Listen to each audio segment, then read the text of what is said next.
Hey everybody, back for the third installment on things here. I'm actually going to walk you through recording some stats for a game.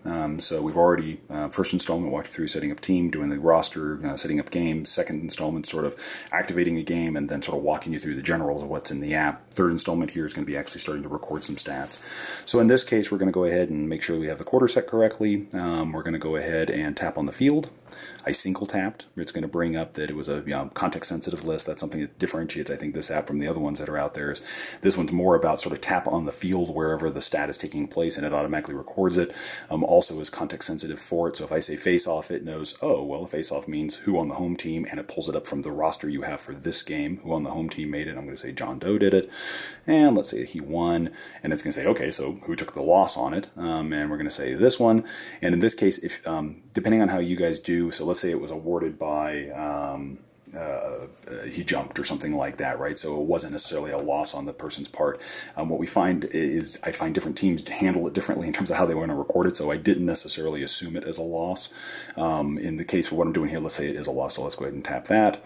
So now what you'll then see is calculation of the new stats across the top here, right? So everything's now up and running. So now we're coming down. I'm going to go ahead and activate the timer. And let's say that we come down here. Whoops, I'm going to single tap. And I'm going to go ahead and say, yes, he has a goal. And it turns out it was John that had the goal. And it was a even strength goal. And there was an assist by Jack Smith. Right? So now what you'll actually see is the indicator circles basically represent the home team. Triangles you'll see here in a second represent the opposing team. A blue one represents a goal. A white one represents a shot. Everything up here updated real time. You can see the hot player stuff now is starting to fill in with exactly what you have in terms of who's being able to make, or who's executing in the game, who's got the best stats in any one of the given categories.